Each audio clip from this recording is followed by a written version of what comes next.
Hey, I'm here to give you feedback on your fort splits.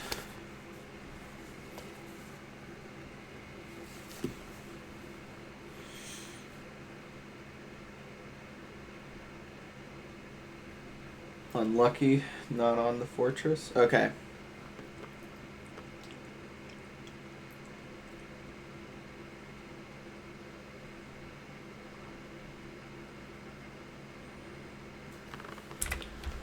Micro shit being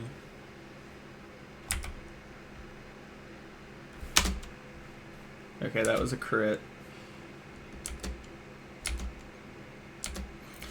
You don't need to crit as often. I get why you're doing it early in terms of just getting enough for like to get this little crafting overlap time save in. But I'd be curious to see if that continues throughout the thing.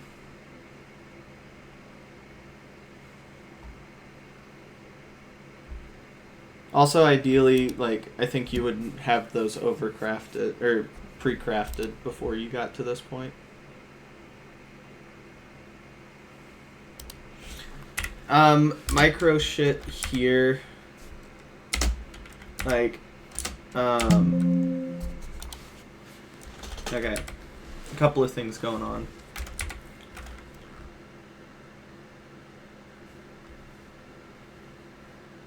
All of the wool is good. I don't know why you're looking around here. For additional spawners, I guess? I don't know. Like, I would still just commit to this spawner. It's fairly, like, it's like weirdly open and buried. However, like, it's totally fine to play this out. The other big thing is like, while you're doing all of this, like the crafting stuff, you can click this brick here, and then your tab will just be the blocks that you need. And then obviously when you get to the crafting table, that'll be different.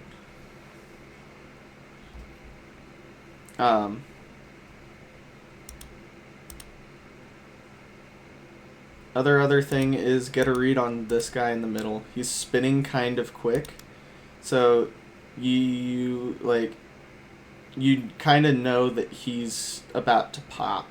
Like, the guy in the middle spawns faster or slower the closer it is to the spawner popping. So you could have gotten the read on that and then not have blaze bedded and killed that guy. You could have saved yourself, granted, one blaze, but an entire spawn cycle.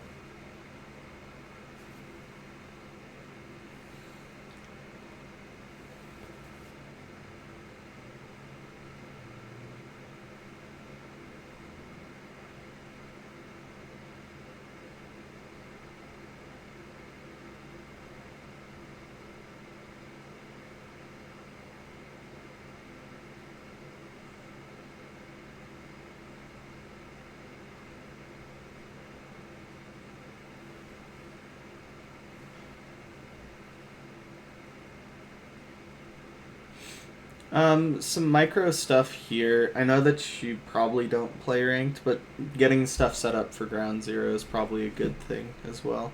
You don't have any iron, but if that's like a consistent thing, like you just have this bar set up, just having like iron nuggets for iron bars or a sword. I'll get into that here in a minute, I'm sure. But either way, just having those preset here. I don't know how Peepo practice works just because I use MPK.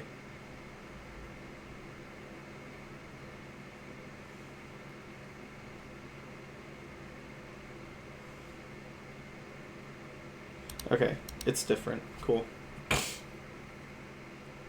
You don't need to be heading nearly as far.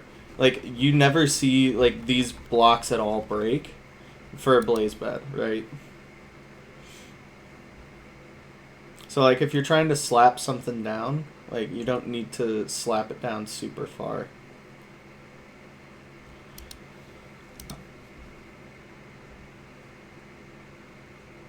this would be a great time to get back there and extend because of how slow it's going. Like, this is a fairly slow spawner at this point.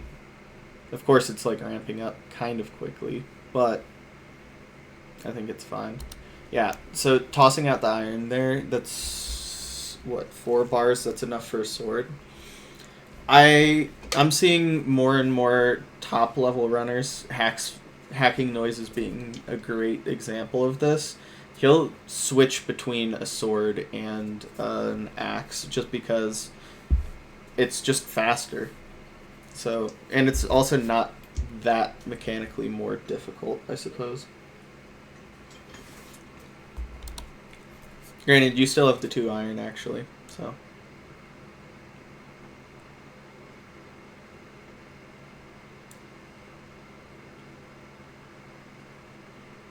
But it is also a micro time save.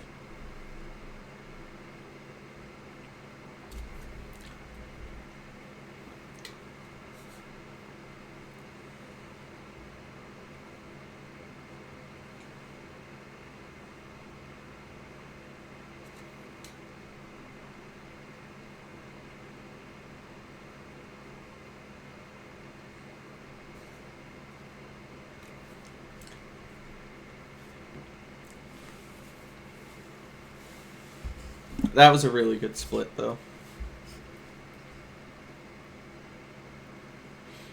Oh, are we going to get into some dynamic 5RD action? I like it.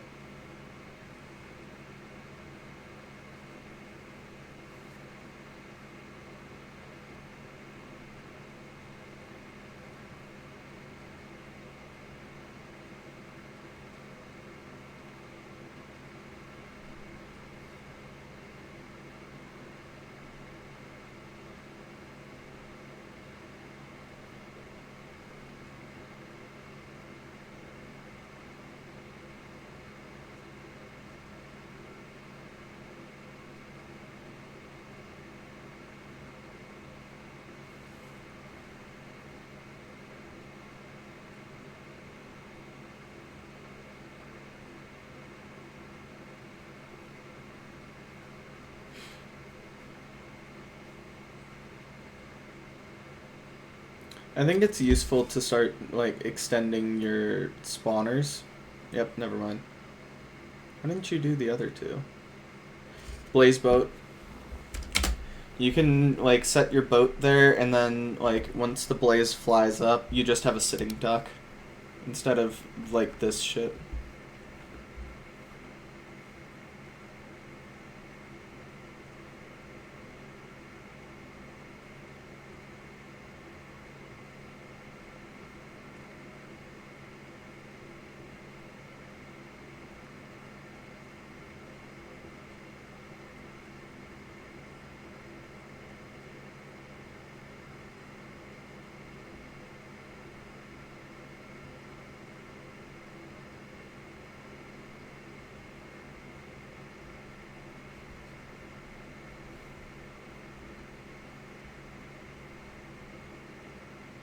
Those strays took a while. It was still fine. I think Silver a while ago figured out how long like each like stray should take, and like I think he said no more than 10 seconds should be allocated to a stray. And then obviously you had 4 there, so just 40 seconds for that pack.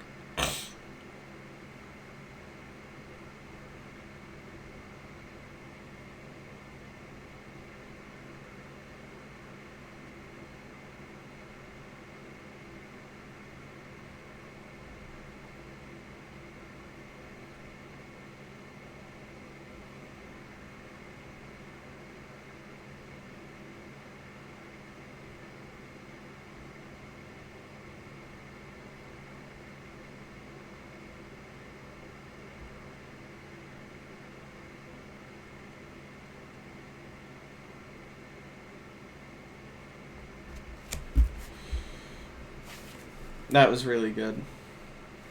I like all of these splits.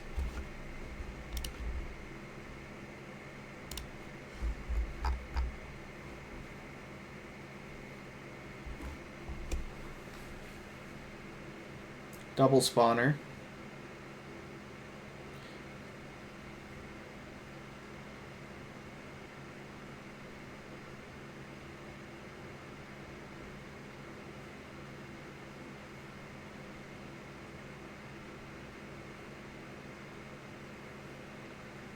I don't think I'd leave this spawner at all. Double spawners are just so fucking good. No, you didn't really leave that, like, spawning radius, I guess. Never mind. That was actually a really good decision.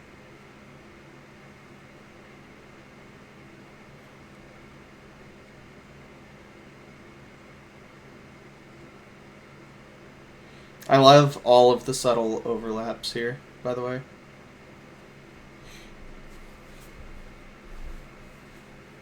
Minute fort splits are obviously really, really good.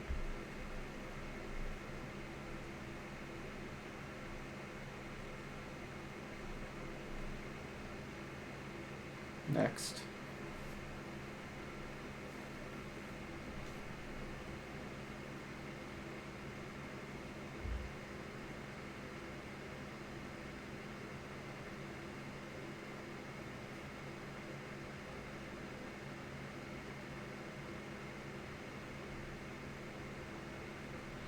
Okay, if you're double critting just to double crit, that can be very slow. It's either time neutral or slower. The only, like, difference is just having that overlap for... Oh, beautiful. Boxed him. That was a really good decision. Yeah, but like I was saying, the only reason to double crit is to do that overlap. Or if you can time it, like, perfectly time neutral every time.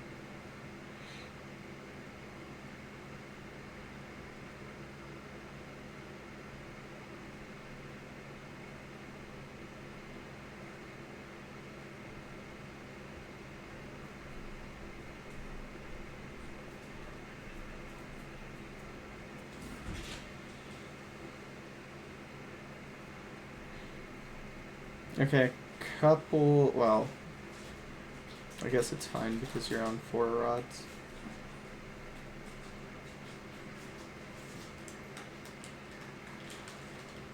Yeah, I guess the one micro time save would be using swords.